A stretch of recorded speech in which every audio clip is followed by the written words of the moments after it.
Welcome to Disney Coast to Coast, a show celebrating and questioning one of the most beloved entertainment companies in the world through honest, passionate, and clear-eyed Disney discussions. I'm Jeff DePauli, your entertainment-obsessed host with rose-colored glasses removed. Today on the show, we have the House of Mouse headlines brought to you by laughingplace.com, your up-to-date resource for the latest Disney news every day of the week. This episode is being released on August 10th, 2022, and here's what's been going on in the world of Disney recently. A bevy of Hocus Pocus 2 tie-ins on the way, Walt Disney World Genie Plus updates, a potential new release day for Disney Plus content, and more. Hear the latest news from the Walt Disney Company in today's House of Mouse headlines. With the 2022 D23 Expo now less than a month away, the event schedule is beginning to be fleshed out with a number of panel announcements. Among some of the sessions recently added are Walt Disney Imagineering, 70 Years of Making the Impossible Possible, The World of Duffy and Friends Revealed, Magic in the Air, 30 Years of Muppet Christmas Carol, Uncovering Treasures from the Marty Sklar Collection, Back to the Grid, 40 Years of Tron, and many more. Plus, on the show floor, Disney General Entertainment is bringing more than 30 fan-favorite programs under one roof at the Journey into Storytelling Pavilion, which promises to include various immersive experiences from ABC, Freeform, Hulu, Nat Geo, and Disney-branded television. The D23 Expo will take place at the Anaheim Convention Center from September 9th through the 11th, however, tickets for the event are now sold out. As we anxiously await Halloween time, the Disneyland Resort has now announced dates for the winter holiday season as well. The resort will be transformed into the merriest place on Earth from November 11th through January 8th. At Disney California Adventure, this celebration will include the return of World of Color Season of Light, Disney Festival of Holidays, Mickey's Happy Holidays Cavalcade, Viva Navidad, Cars Land Seasonal Overlays Luigi's Joy to the Whirl and Mater's Jingle Jamboree, and more. Meanwhile, across the Esplanade at Disneyland Park, a Christmas fantasy parade will return alongside other holiday favorites. Additionally, photo opportunities, festive music, and offerings from shops and restaurants will be available at Downtown Disney, while the Disneyland Resort culinary team will also continue the annual tradition of the gingerbread house at Disney's Grand Californian Hotel and Spa. All of these festivities and more will arrive at the Disneyland Resort starting this November. Longtime visitors to Walt Disney World will now have a bit of their nostalgia restored thanks to the return of a rambling rubbish bin that can now be found at Epcot. At the Odyssey building, guests may encounter a fully functional trash receptacle with something to say as they throw items away. This particular can is stationary, and all dialogue coming from the bin seems to be pre-recorded, similar to one previously found at the Electric Umbrella restaurant prior to its closure. So if you're headed to this year's Epcot International Food and Wine Festival, perhaps you'll stumble upon this chatty surprise. With Duffy's newest friend Lena Bell making her way to Tokyo DisneySea next month, the Tokyo Disney Resort Monorail will be getting a limited-time makeover to mark the event. Not only will the exterior receive a Lena Bell wrap, but the interior will be themed to the forest where Duffy and Lena Bell met for the first time. Plus, guests can receive a special monorail ticket design featuring the duo. This special monorail will arrive on September 8th. Later this year, an all-new nighttime entertainment offering will debut at Tokyo DisneySea, as Believe Sea of Dreams is set to premiere this November. The new spectacular will find Disney and Pixar friends reminding dreamers to keep on believing and making their wishes come true. As part of the show, Mediterranean Harbor will be transformed into the Sea of Dreams, and the production will feature large boats, bright lasers, searchlights, and for the first time, images projected on the walls of Hotel Miracosta. Guests can catch nightly performances of Believe Sea of Dreams beginning November 11th. An iconic actress who's literally known for being a Halloween favorite has reportedly joined Disney's upcoming Haunted Mansion movie. On Instagram, Jamie Lee Curtis shared a report about her playing Madame Leota in the film, captioning the screenshot with a crystal ball emoji. Assuming this means she is part of the project, she'll star alongside Lakeith Stanfield, Tiffany Haddish, Owen Wilson, Danny DeVito, Rosario Dawson, and Chase Dillon. The Haunted Mansion is set to open in theaters on March 10th, 2023.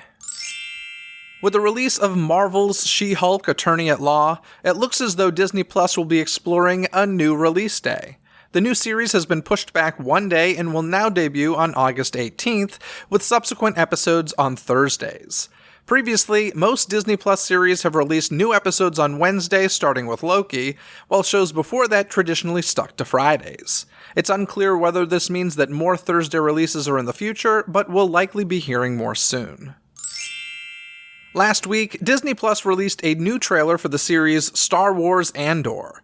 However, that debut arrived with a bit of bad news, as the show's premiere has now been pushed back by 3 weeks, moving from August 31st to September 21st. In a bit of a silver lining, the show will now kick off with 3 episodes available on this date instead of the previously planned 2. Further installments of the 12-episode series will arrive on Wednesdays. Taking place 5 years prior to the events of Rogue One, Andor stars Diego Luna as well as Genevieve O'Reilly, Stellan Skarsgård, Denise Gow, and Kyle Soller, along with an apparent appearance by Forrest Whitaker. So hopefully the show will be worth the now longer wait. Another Santa Claus franchise alum has signed on to join the new Disney Plus follow-up series. According to Deadline, David Krumholtz will return as Bernard the Elf in the show The Santa Clauses. He joins original stars Tim Allen and Elizabeth Mitchell, as well as Cal Penn, Elizabeth Allen Dick, Austin Kane, Laura San Giacomo, and more. No release date for The Santa Clauses has been announced just yet, but a debut this holiday season does seem possible. And now it's time to bring in Kyle Burbank from laughingplace.com. How's it going, Kyle? It's going pretty well, Jeff. I just got back from the Chicago Comic and Entertainment Expo, so... No, say it the right way. Fun. C2E2. C2E2, C squared, E squared is my preferred way, but you had a good time, it sounds like, yeah?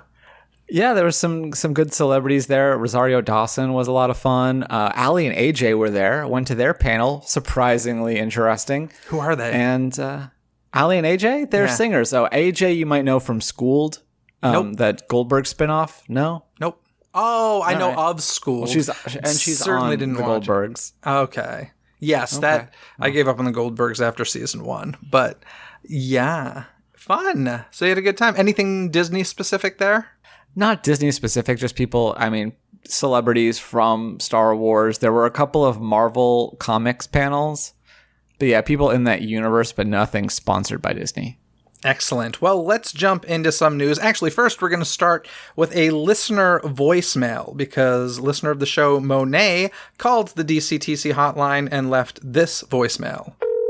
Hi, Jeff. It's Monet. I'm here with my friend Natalie. Hey. And it's my birthday. We just wanted to call into the show and say hi. We're excited to hear you talk about all the Disney news this week. We're particularly bothered about there being an ad on the benches at DCA. Yeah, what's up with that? So we're excited to hear your thoughts and opinions. So can't wait to hear it. Bye. Alrighty, Kyle. So that's what Monet had to say and ask. First of all, happy belated birthday to Monet. But yeah, she was talking about specifically, I guess there's an Enterprise car rental sponsorship ad on a bench near Luigi's in Carsland. And it says, we'll get your road trip on the road. It's a bench ad. We've seen these in the real world. And her question essentially is our thoughts on that. So let's start with you. I've seen, apparently, people are upset about this, and I don't quite understand why. To me, it's not like a new thing at all. First of all, you have all these sponsorships, and then, if you'll recall, at Paradise Pier, we had a Bounty ad, a Coke ad, a Coppertone ad, a censored Coppertone ad on those billboards. So I don't necessarily see what the problem is here. I think it fits, like, the kind of retro aesthetic and everything there. Yeah, I would agree. I think, listen, like, product placement sort of ads have always been a part of Disney history, and I think honestly this is one of the better done ones. It's a car rental place in Cars Land. So, I mean, I don't know if you really think about like the world of Cars. Does that make sense? I don't know, but neither does the decorations. World of Cars, the world of Cars doesn't make sense. Exactly. And actually, and to that point, like if you look at it, you don't see people in the cars. There's not really a mention of car. Like we know what Enterprise is, but it doesn't say like rent a car. It just shows cars and then says, we'll get you on the road. So even if you did take it in world, it doesn't conflict. I mean, like I said, the world of cars makes absolutely no sense anyway. Yeah. So, I mean, does it upset me? I mean, I don't love it, but I also, it's to be expected. I think the theme park company that does it the absolute worst is, I don't know the last time you've walked through a Six Flags, but I saw a lot of people comparing it to that. And I will say, when I first got this voicemail from Monet, before I saw the ad, my head did go to Six Flags because I mean, they're just really abrupt, don't fit it's just an ad in a Six Flags park. This one's trying to fit in. It's fine. To me, when it comes to Disney, one of the worst offender advertisements is something that might surprise some of you because it's attached to one of my favorite attractions. But do you happen to remember like the long Kodak commercial before Honey, I Shrunk the Audience? I know what you're speaking of. I don't really remember it because it's been forever since I've done that attraction, obviously, but yeah. Yeah, I mean, it was just a really long commercial, not tied into the attraction at all, and it was the pre-show for the attraction, and you basically had to sit through it. And that drove me way more crazy than a bench ad in Cars Land that's about a car. So, yeah.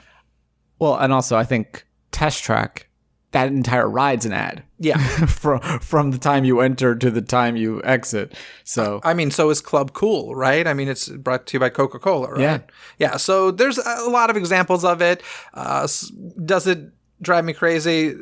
In the world of Disney, that is on the lowest of tiers these days as far as driving Jeff DePauli crazy. But thank you, Monet, for calling in. Very much appreciate it. The rest of you, if you want to ask us any questions, opinions, or just share your own opinion, you know where the hotline is. It's in the episode description, so check that out. Sadly, jumping into some sad news, because we lost the voice of Ursula. Miss Pat Carroll passed away at the beautiful age of 95 years old in her Cape Cod home. Apparently, she was recovering from pneumonia. And, I mean, Ursula is my woman. I love Ursula so much.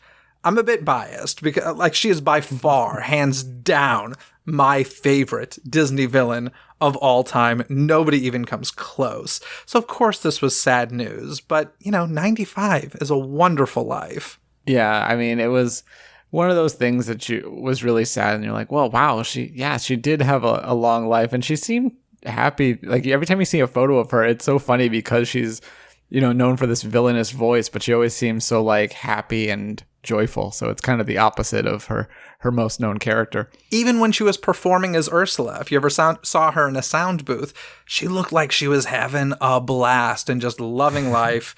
I would like to say, first of all, she's had quite a career even before Ursula, but with Disney, she also was the role of Cuckoo in Chippendale Rescue Rangers, as well as Old Lady Crowley in Tangled the series.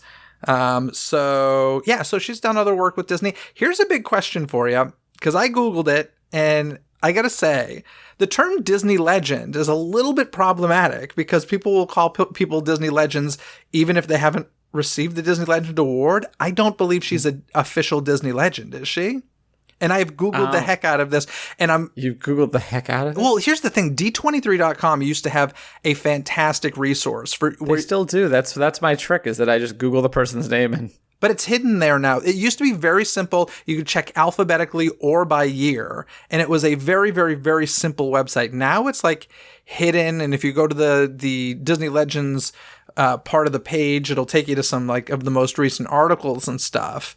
I can't even get Google to work at the moment. Okay. Yeah, so in any case, I couldn't find it, but here's the weird thing. The official Disney Music Twitter account wrote, "We are saddened by the passing of Disney legend Pat Carroll."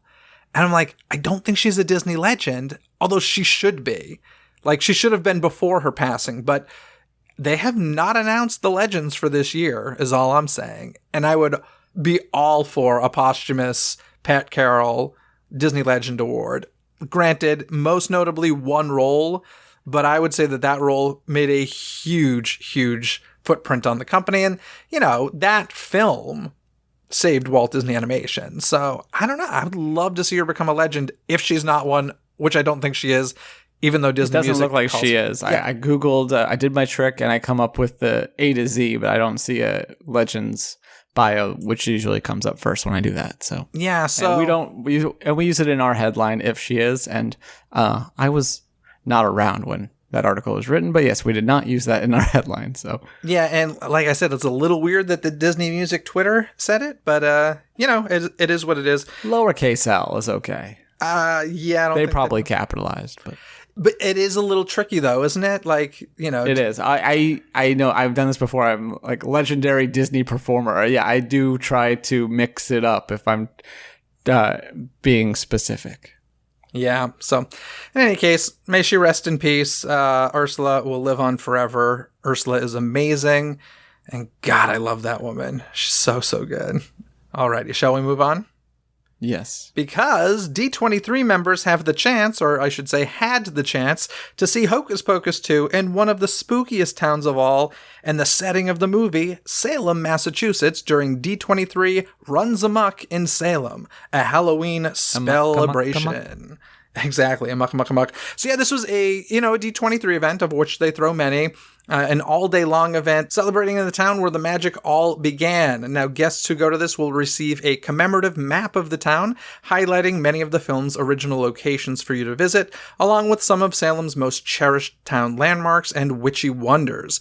This will be your guide to historic and legendary Salem, open for your exploration during this delightfully wicked season. During your self-guided tour of Salem, you'll soar over to a hometown movie house where D23 will host an exclusive screening of Hocus Pocus 2.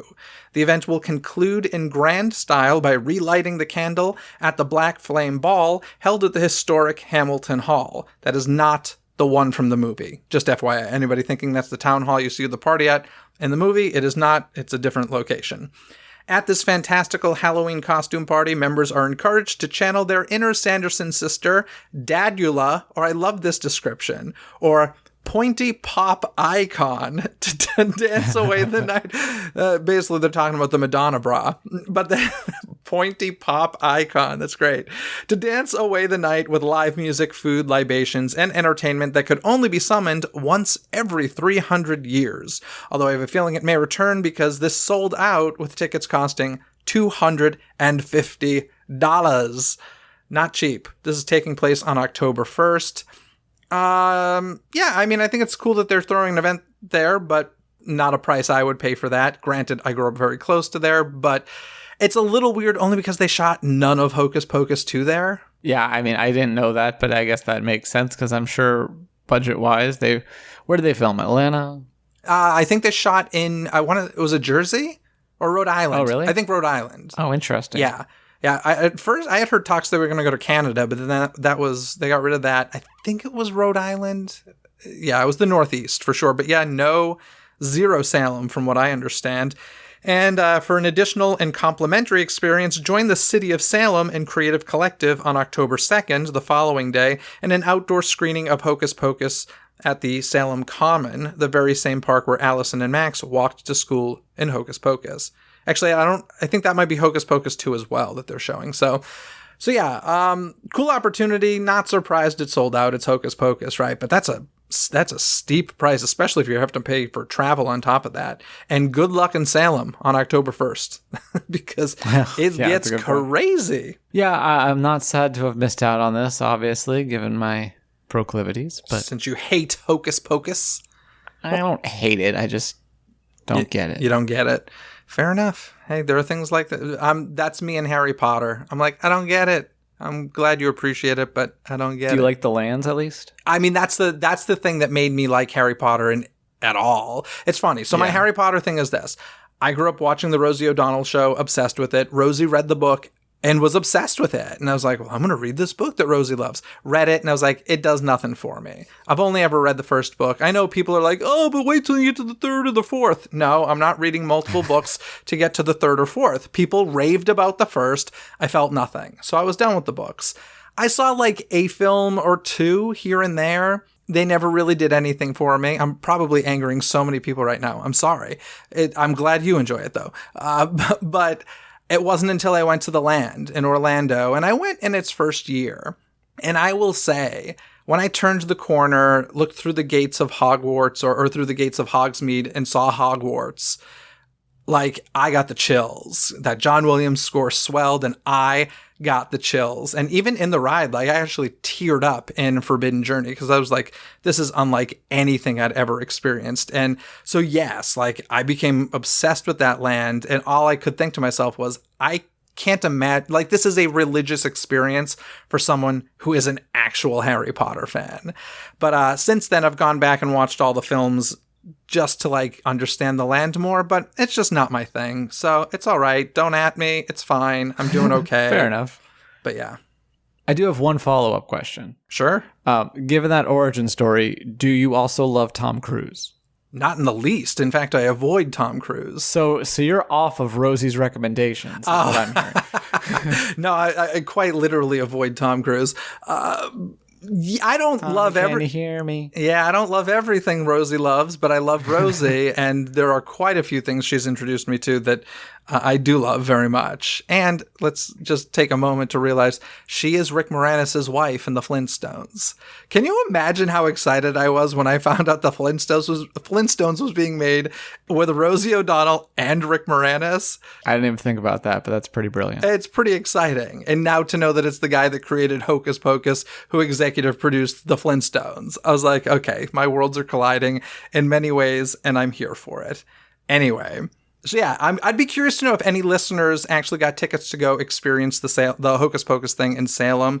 If you did, let me know. And if, in fact, if you did, let me know and then call in to the show and like let me know about it because I'd love to hear. I thought for a moment, name drop for a second, the weekend before I was with Omri Katz and Vanessa Shaw from Hocus Pocus, and Omri had mentioned he was going to do a private event in Salem in October. And the next day they announced this event. I was like, no, is this it? And so I emailed him and I was like, dude, is this what you were talking about? It is not. So do not expect Omri to show up. I don't know about anybody else, but yeah, they're not even saying special guests or anything. But I kind of thought for a second it might have been that. But he'll be there later in the month for something else. So, anywho, you want some more Hocus Pocus news since you're a big fan? I think there's tons more. So yeah, lay it on me. It's August. Why not? Hocus. Oh my gosh. Who was it? Somebody came out with the pumpkin spice latte already. I saw it in the news. Who was it? Starbucks? I don't think it was. I've been in convention world for 3 days. Yeah, somebody's got the pumpkin spice already. Anywho, Hocus Pocus 2 breakfast cereal coming from Kellogg's, and a flavor known as Berry Brew. Each bite contains mixed berry flavors with purple, orange, and yellow star-shaped pieces, topped with green and purple flecks, reminiscent of the Sanderson sisters' robes. I mean, I'm buying it for the box. That's what it comes down to. Do you like the art? Like, I know it's cartoony, but I think it looks really nice, actually. I mean, they've been doing this for a long time, right? Like, they don't have the rights to the likeness of the three actresses, so they can't put their image on most product that they sell. So they created these animated versions of the Sanderson sisters that are fine. I just keep saying, listen, you've got these characters, you've got these models. When's the animated series coming to Disney Plus? That's what I want to know, because let's face it. That's going to happen. If Hocus Pocus 2 takes off, that's happening. Don't you think? Yeah, I think that could definitely be successful. What, just release like a new 6 episodes every October or something? Yeah, they did like a mini shorts thing. I think it might have been for YouTube or something. I actually had a friend who worked on writing them. And I don't know if they ever released those. I think they did. So they've done stuff with these characters before. Yeah, I think an annual something with an animated version would make sense. I mean, assuming the sequel does well, which I hear it will, because I hear it's fantastic. So we'll see. Guess what, Kyle? I got more Hocus Pocus news for you. I knew you did. Hocus Pocus. I saw the list. I made the list. You're ruining the secret. This is all impromptu. Hocus Pocus 2 Sanderson Sisters Brew from Joffrey's coffee. Make it another glorious morning. I see what they did there. Make it another glorious morning with Joffrey's newest caffeinated potion featuring flavors of cinnamon, apple, and caramel. Joffrey's roast masters searched the world for the perfect bewitching blend and were put under a spell by 3 witches to create a brew to awaken all mortals. Dizney Hocus Pocus, Sanderson Sisters Brew. I don't drink coffee.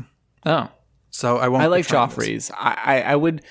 I'm not a huge fan of flavored coffees. This one does sound interesting. So I have had one from Joffrey's not too long ago that was a Mickey and Minnie thing, and it was like a banana bread. So like the nose was really strong of like that fake banana, but then it was like a little bit more subtle on the taste. So if that was the case with this, I think it could be okay. And their coffees, I think, are usually like, this one's probably like $15 for a bag. It's not terrible. Yeah, I don't know the price, but it is a limited edition part of the Disney Specialty Coffee Collection. If you can't get to the parks to get this or anything, you can purchase a bag for yourself from the Joffrey's website. So yeah, this I will not be collecting this, but I bet our friend Aaron will be. Yeah, I can definitely imagine that.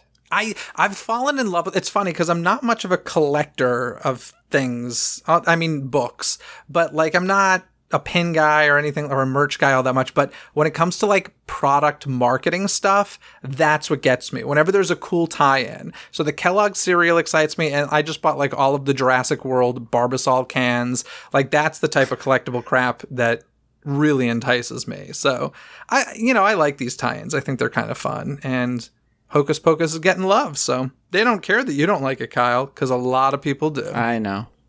I just looked it up, by the way. It is actually $12.99 for it is 11 ounces of coffee, and you can, if you order it online, you can get it ground or whole bean. Is that a good price for coffee? I don't really know. It's definitely fair. Like Okay. if you go, They did search there's the so world. many different things. It's not. That's true. It's ser- not. It's not Folgers, but it's also not. Even if you go to like a Starbucks and buy an 11-ounce bag, it's probably going to cost you a little bit more than that. So, the best part of waking up is Joffrey's in your cup. Right? That's how it goes. totally. I mean, you might as well. Cool. Let's move on because it was announced back in February that 4 Walt Disney World attractions would temporarily be offered as Disney Genie Plus selections instead of the a la carte individual Lightning Lane purchase. Now, it used to say on the website that this was until August 7th, but things have changed, it seems. Now, many guests were hoping that it would remain, and it looks like this is the case, at least until further notice. For the time being, Mickey and Minnie's Runaway Railway, Frozen Ever After, Remy's Ratatouille Adventure, Space Mountain, and Expedition Everest will remain part of the Genie Plus selection. That means that one attraction for each park will still be an individual Lightning Lane attraction, and those include Guardians of the Galaxy Cosmic Rewind, Star Wars Rise of the Resistance, Seven Dwarfs Mine Train, and Avatar Flight of Passage. I can't keep up with Genie Plus and Lightning Lane. I just didn't they come out with a 6-part series, like explaining how to use Genie Plus? They did. I'm not making this up. Yeah, Disney officially came out with a 6-part video series. I'm like, come on, this is insane at this point. Like, how complicated? I don't think it's that weird. I don't know how long each video is and everything. Now I'm gonna look this up. Who was it? Oh, there was an Imagineer actually who tweeted. I'm gonna look it up because I retweeted it. I'm sure it's a retired Imagineer. It was Eddie Sato. You know Eddie Sato? No. Okay, well, Eddie Sato. Let's see what his bio says. Former Disney Imagineer, experiential designer, and entrepreneur. So he tweeted, Steve Jobs launched the iPhone and iPad without 6 tutorials, as the intuitive design did the teaching. I would have to agree with that. You know, apps shouldn't be that complicated. That's my 2 cents. I think one attraction, I mean, I don't think Lightning Lane should exist at all, but I think if they're going to do it, it should probably be one attraction per park. Yeah, some of the secondary ones were already kind of questionable as far as, you're like, oh, should they go with the other Star Wars? Or do they go with Mickey and Minnie? And then it got really interesting at Epcot once Guardians opened, because then Ratatouille, which was one, got pushed out too, in addition to Frozen. So yeah, I think this works better. I think from what I've heard, it seems to be working better for whatever that means. Yeah, I'm always curious, like, what it means. Does it mean they weren't making, it wasn't worth the money they were making for Lightning Lane? Or does it mean people weren't buying into Genie Plus because they didn't see a perceived value, because it just wasn't attractions they were interested in? Or, I'm kind of curious what it means, but it could mean a bunch of different things. Yeah, it could just mean it's easier to move people around the park the way they want when it's a Genie Plus option instead of trying to lure people with that extra upsell. Yeah, so the people who are hoping they would stay on Genie Plus, you got that, but of course you're still paying for Genie Plus as well. It's just a lesser cost. But Kyle, do you know what I think our listeners should do? I'll tell you.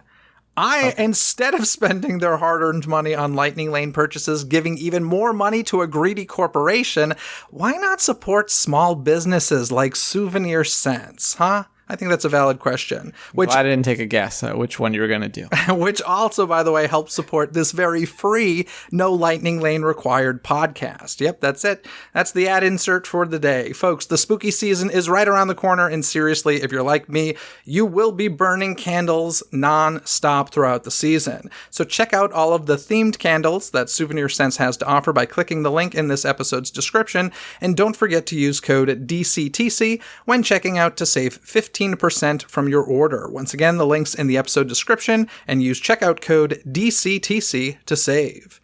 Now, let's fly over to Disneyland, because the inaugural magic key holders at Disneyland Resort are getting close to their expiration date, aren't they? According to Disneyland sources, the final steps are being done regarding the Magic Key renewal process, and more details are expected to be released soon. Who knows, maybe even by the time that this podcast is released. I'm kind of betting on that just because that seems like a very us thing to happen. Yeah, it does quite a bit, doesn't it? Yeah, currently all Magic Key passes are unavailable for purchase on the official Disneyland Resort website. Correct me if I'm wrong, are they still dealing with the lawsuit? Could that be part of the reason why they're Why do you have holding to off? read my mind, Jeffrey?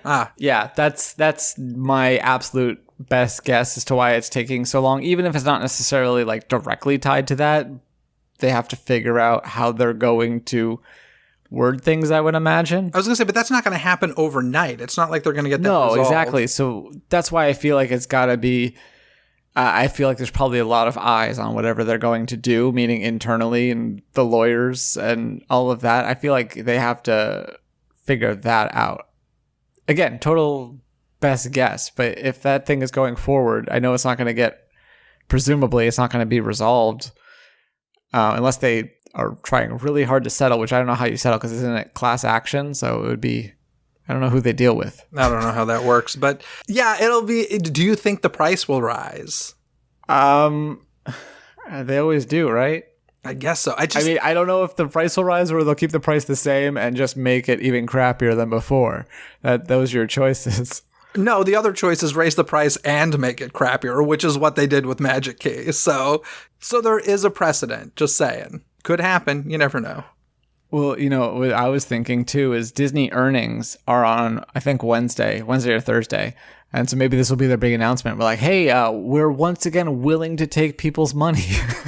So it's a big development. That isn't a bad point. There are a few other little things I want to talk to you about before we go. Now, in the news that I was reading earlier, Disney Plus, there was quite a few like rescheduling announcements that we talked about. Mm-hmm. I'm just I want to get your opinion on this. What do you think this is about, and do you think it looks bad? Because I think the frequency in which it happens, it makes me feel like the people at Disney Plus don't know what they're doing, or whoever's finalizing that decision. It's very odd to me. Yeah, I guess I agree on... I mean, especially with like Andor, like you just announced it a few weeks ago, and now you're pushing it back a month, and you're like, okay, well, we'll give you 3 episodes. Like, that's kind of weird. As far as the She-Hulk one, I think we've talked about this before. I want them to use all the days of the week. I don't know why they kept bunching them up. So I'm glad that they're trying Thursday in whatever capacity that means. But yeah, it's weird that they do things so late in the game. And I do think in the case of the She-Hulk one, I think they realized their mistake with having Ms. Marvel premiere while Obi-Wan was still going on. Like, that was just stupid, especially to have it on the same day. Like, just move it by a day, so at least people can, people aren't going to sit there and watch 2 shows in a row necessarily. They might not have time for that, but they might. Like my wife and I, we wake up early on Wednesday mornings when there's new stuff to watch it before we start our day, but we don't have time for 2, so we had to choose in those situations. So yeah, to me, I agree. I think they should use every day of the week. There are 7 of them, so why not use them, right? So I agree with that. At least 5. Yeah, but why not 7? I mean, come on. Somebody's watching. Saturday morning cartoon sounds great. Heck, oh my gosh, a Sanderson sister Saturday morning cartoon. There you go, Jeffrey. Boom. See, we should run. I know. Don't even get me going.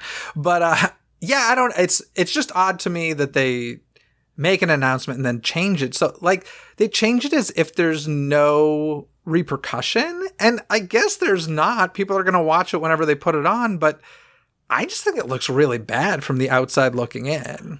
Well, at least they're not shooting $90 million films and then shelving them for no reason. So I guess, maybe they're like, well, if we're going to do it any week, let's do it now. Fair enough. Warner Brothers is not doing well this week. Even I knew what you were talking about, and that was DC talk right there. So that news traveled. Crazy. Anyway. And Scoob. Oh, poor. You see the Instagram from the director where they had already paid for the studio time and the musician, so he just went and recorded the score for the film even though it's not coming out. That's amazing. I mean, they'll do something with it eventually, right? When Discovery sells off Warner Brothers in 3 years and Disney buys them, I'm sure Disney will be like, yeah, we'll release it, whatever. Anywho, another thing I wanted to talk about. So have you been hearing the recent news lately of like some musicians, songwriters changing their lyrics on songs? This has become a big thing. Like Lizzo and Beyonce? Yeah. I know it has nothing to do with Disney. I just want to take this moment to remind people, because I think that this is a very good reminder. If you enjoy certain pieces of art, buy physical media. This is very important in this day and age of streaming everything. Stuff can be changed without your permission. Even if you bought it, if you're streaming it, if it's a download, well, not if it's like a hard download, but if you're streaming it through a cloud or whatever, it can be changed. It will be changed. We know that Disney does this with their films and stuff. So I just want to remind people, buy physical media if it's like one of your favorite things and you want the original version. I think it's super important. Do you buy physical media at all anymore? That's a fair question. I think the last physical media we purchased, I have a few CDs that I've purchased. I can't remember the last one. Actually, I just bought, there's a podcast I listened to that put out a CD, and I bought that. We also bought the Blu-rays for Marvel Phase 3. We bought all of those, most of them are like the steelbooks and stuff. Yeah. But then I guess my question is, do I have to be a patron to get the best of DCTC on vinyl or something? Is that a thing? I mean, to be completely honest, not every episode of DCTC is available free willy-nilly anymore. You got to be a patron to get them all, because... Well, you said physical media, though, so I'm wondering if you were going to create a physical product for me to enjoy. If somebody wants to send me $20 for a flash drive of every episode, I will That's not physical, Jeffrey. That's still digital. No, but I can't change it once you have the physical flash drive. All right. That's the upset, right? It's not that it's a digital product, it's that the streaming service has the access to change it. Yeah. If you had a flash drive of my content, you couldn't do that. So, yeah. In any case, there's that. The other last thing I want to say before we go here is, have you seen Light and Magic on Disney Plus? No, I haven't yet. Okay. George Lucas is a god. And this just needs to be said because people love to give George Lucas crap. And listen, I don't love every piece of art the man's made. I don't think that you have to love everything an artist does to love the artist. But I'm telling you, I knew this before watching Light and Magic, but it became so evident that there is no individual person that has made a greater impact on the motion picture industry than George Lucas. And I would say for the better. Yes, I know everybody doesn't like going digital, but it has made stuff so accessible, so much cheaper, so many opportunities for so many people. It's unbelievable. Like, it's a great 6-part documentary series. If you liked the Imagineering story, definitely check out Light and Magic on Disney Plus. Really, really, really good. And God bless George Lucas. My God. Seriously, like, I am, of those people, I'm definitely like a Spielberg guy, right? But in the grand scheme, holy crap, George Lucas, man. George freaking Lucas. Well, I'll definitely have to watch that because it does look really interesting. I just hadn't had a chance yet, but I am smiling at the irony of you talking about people changing their stuff and not having the originals and then praising George Lucas. Amazing segue. Oh, because of the special editions, you mean? Yeah, and you can't find the original Star Wars Case in anymore. point, you should have bought those VHS tapes. I get what you're saying, but at the same time, like, case and point. You should have had hard copies of those things. If you love any content being made, buy physical versions of it that cannot be changed. Even if George Lucas doesn't want you to have them. Enough said. Fair enough? Fair enough. Alrighty. Kyle, anything you want to add, or are we done for the week? I think we're good. Alrighty, Kyle. So it looks like we have one more House of Mouse headlines before D23 Expo. So we'll definitely have to talk a lot about that and what we're expecting and all that fun stuff on the next House of Mouse headlines. But for now, thank you, Kyle. I'll talk to you again in a couple weeks. Looking forward to it. To read more about any and all of the stories you've heard here today, simply visit the show notes link in this episode's description. You've heard the news, and now I want to hear what you have to say about it. What do you think of all of the latest D23 Expo panel announcements? Do you have any favorites that you're most excited for? Share your thoughts on that or any other topics mentioned in today's episode. Call 818-860-2569 and you may just hear yourself on a future episode of Disney Coast to Coast. Thanks for tuning into this episode. Don't miss any future episodes by subscribing and following Disney with a Z, Coast to Coast on your favorite podcast app. This episode has been executive produced by Robert Scontrino. Gain rewards like Robert, including access to never-before-heard episodes and live-stream Q&As by visiting the Patreon link in this episode's description. And don't forget that I'll be matching 100% of your first month subscription for new August 2022 patrons to the charity True Colors United, where they implement innovative solutions to youth homelessness that focuses on the unique experiences of LGBTQ young people. Basically, anything you need can be found in this episode's description. From additional information and links discussed in this episode found in the show notes, to the DCTC hotline where you can leave a voicemail and be heard on a future episode, access to the show's official website, some free gifts from me to you, and so much more. So be sure to check out this episode's description. Other than that, folks, have a magical day. Bye! Thanks for listening to Disney Coast to Coast. Have a magical day. Disney Coast to Coast is produced and hosted by Jeff DePauli. Learn more about the podcast and become a supporter at DisneyCoastToCoast.com.